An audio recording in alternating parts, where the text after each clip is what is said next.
I have Dirty Dango here with me. You have a match with PCO at Hard to Kill. It's the that look says it all.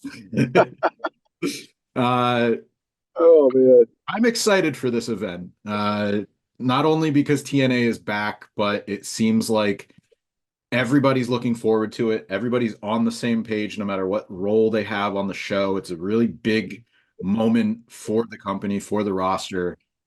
But then on the flip side, you have a match against PCO. So how are you approaching the weekend? I'm trying not to think about it too much. I've been asked numerous times, how do what's your game plan going into a match with the Frankenstein Becker?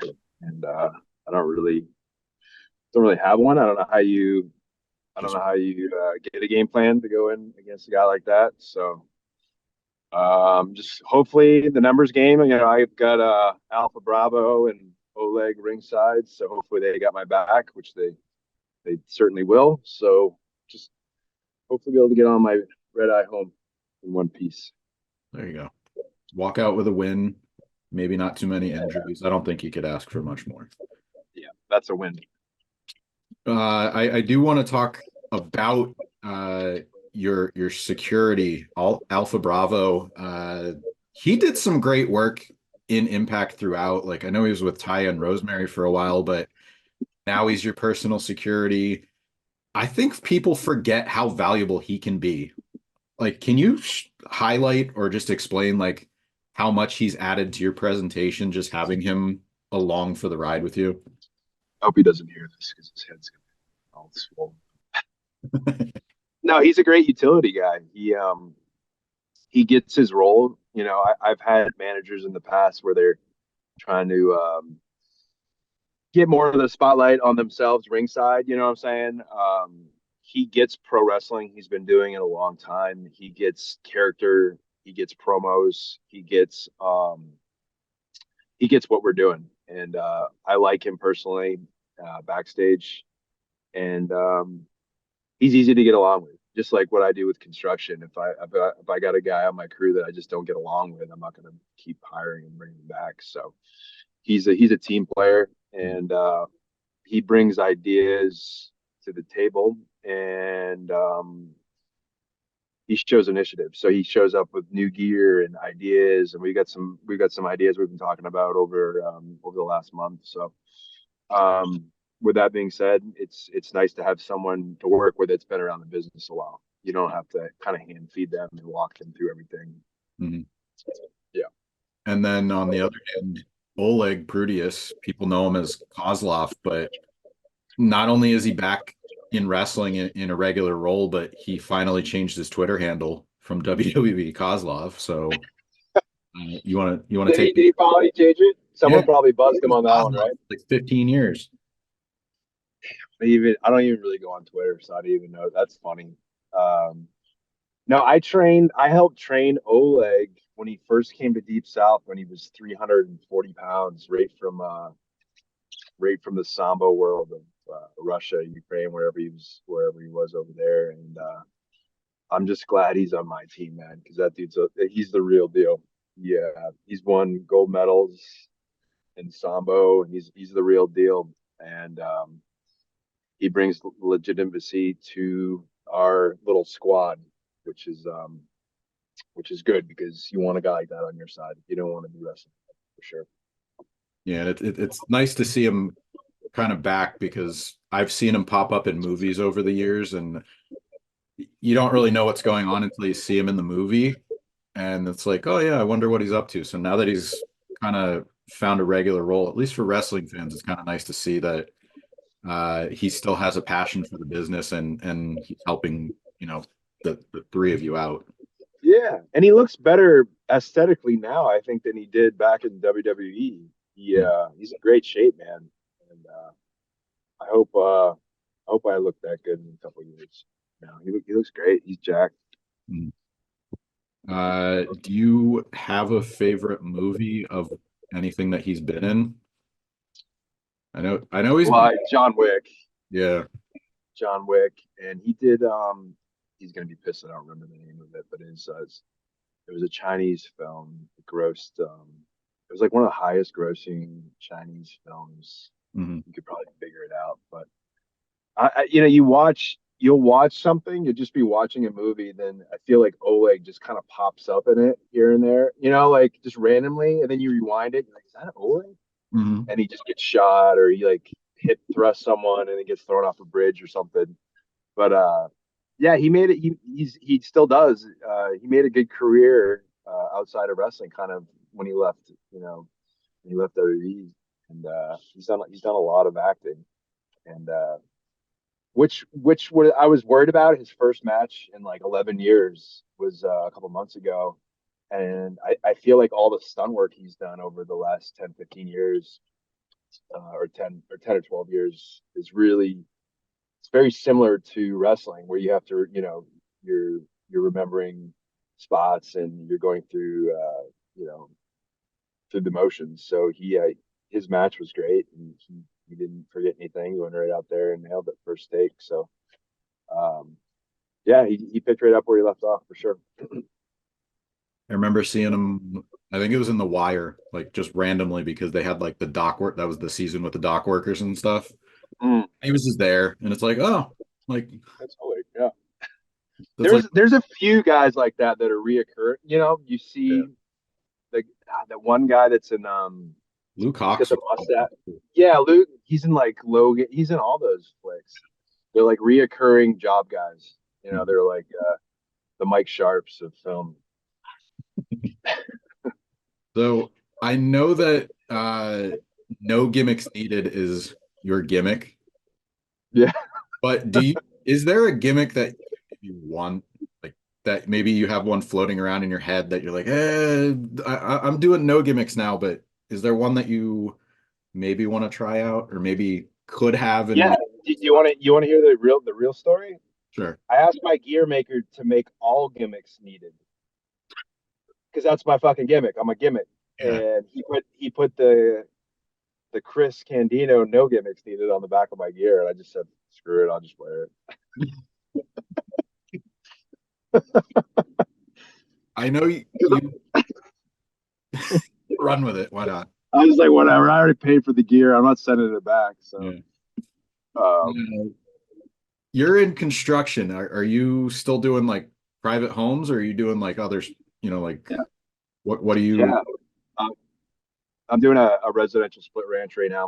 I'm actually driving in between projects, and I'm doing a 3 unit commercial build downtown Portland, Maine right now.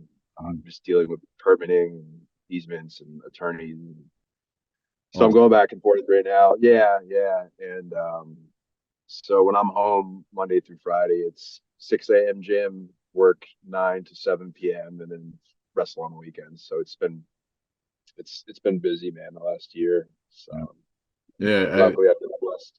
I liked when you were on Twitter more because I know you kind of gave some updates on some of the renovations on one of the houses you were doing. Yeah, yeah, Why I asked. yeah, I have a gimmick for you that might, I don't know if this will work, but since you're in construction, you know Bob the Builder. yeah, Okay, so you ever see the meme where they say, "Can we fix it?" and then it says, "No, it's fucked." yeah. That should be your heel angle. And then I come out dressed as Regal, a real man, with Yeah, the with the hard the hat. uh, the hard hat. Yeah, I think you might be onto something there. I'll end up doing it, and you'd be like, "That son of a bitch, he stole my idea." No, I'm gonna clip it. I'm gonna be like, "Here's my proof.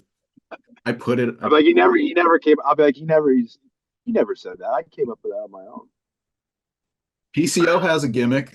We already talked about that. Frankenstein.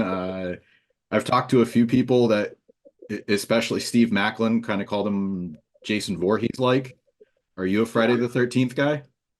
I'm not. I've seen the flicks. I've never been a big horror guy. I don't know. I think my dad used to make us watch them when we were kids, and it kind of screwed me up. That Cape Fear movie really rocked me. I haven't Yeah. never.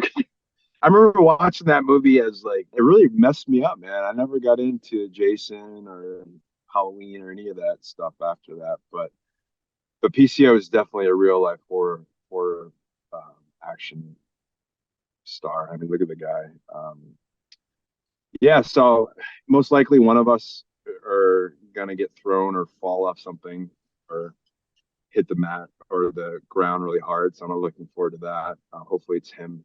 And yeah, I've been watching the guy since what, '93. He was, Becker.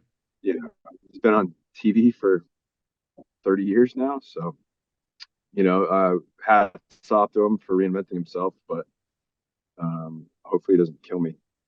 But we'll see. All right. I got one last question. I usually do a watch list feature. Is there a match that in TNA Impact Wrestling that you would like you would show fans and say, here's a personal favorite, or here's who I sort of aim to show you every time I'm in the ring? Like one that kind of gives you an all-around picture of who Dirty Dango is today. I had a really good match with Steve Maclin last year, and I've worked him a lot. We worked a lot tag Mhm. team in the past, and I didn't realize how good he was until we had that singles match. He's real aggressive, and I was stiffing the hell out of him, and he kept bringing. He's a real tough dude. I think it was Center Stage in Atlanta, maybe last year sometime. I really enjoyed that match because it wasn't a comedy match. It was aggressive, and um, the way I used to work back in the day. That I've been doing comedy so long, sometimes you get in the habit of going through the motions of being a comedy wrestler. So it reminded me of a past life of Johnny Curtis when I used to work in a more aggressive style. So maybe that match. I can't think of any other ones offhand because I'm shot. I don't remember who I wrestled last week. So, but I remember that match. It was good. And, I like wrestling, and I think he's a really underrated talent for sure. Steve is definitely. Yeah. Before I bring it home, I'll just say kind of interesting how you were alluding to being positioned as a comedy guy for so long that it's almost like muscle memory now, where Yeah, yeah, you have to force yourself to like unlearn it. yeah. Even like Tommy, who is my producer. He kind of mentor in TNA. He'll kind of come to me sometimes and be like, "Hey, stop." You could see me working as a comedy wrestler sometimes, and I think they obviously want me to be more aggressive and lean towards being more of a serious top guy. It's hard, man. It's like being a stand-up comic, and you're used to going back to your zinger jokes. Mhm. Breeze and I did it for years.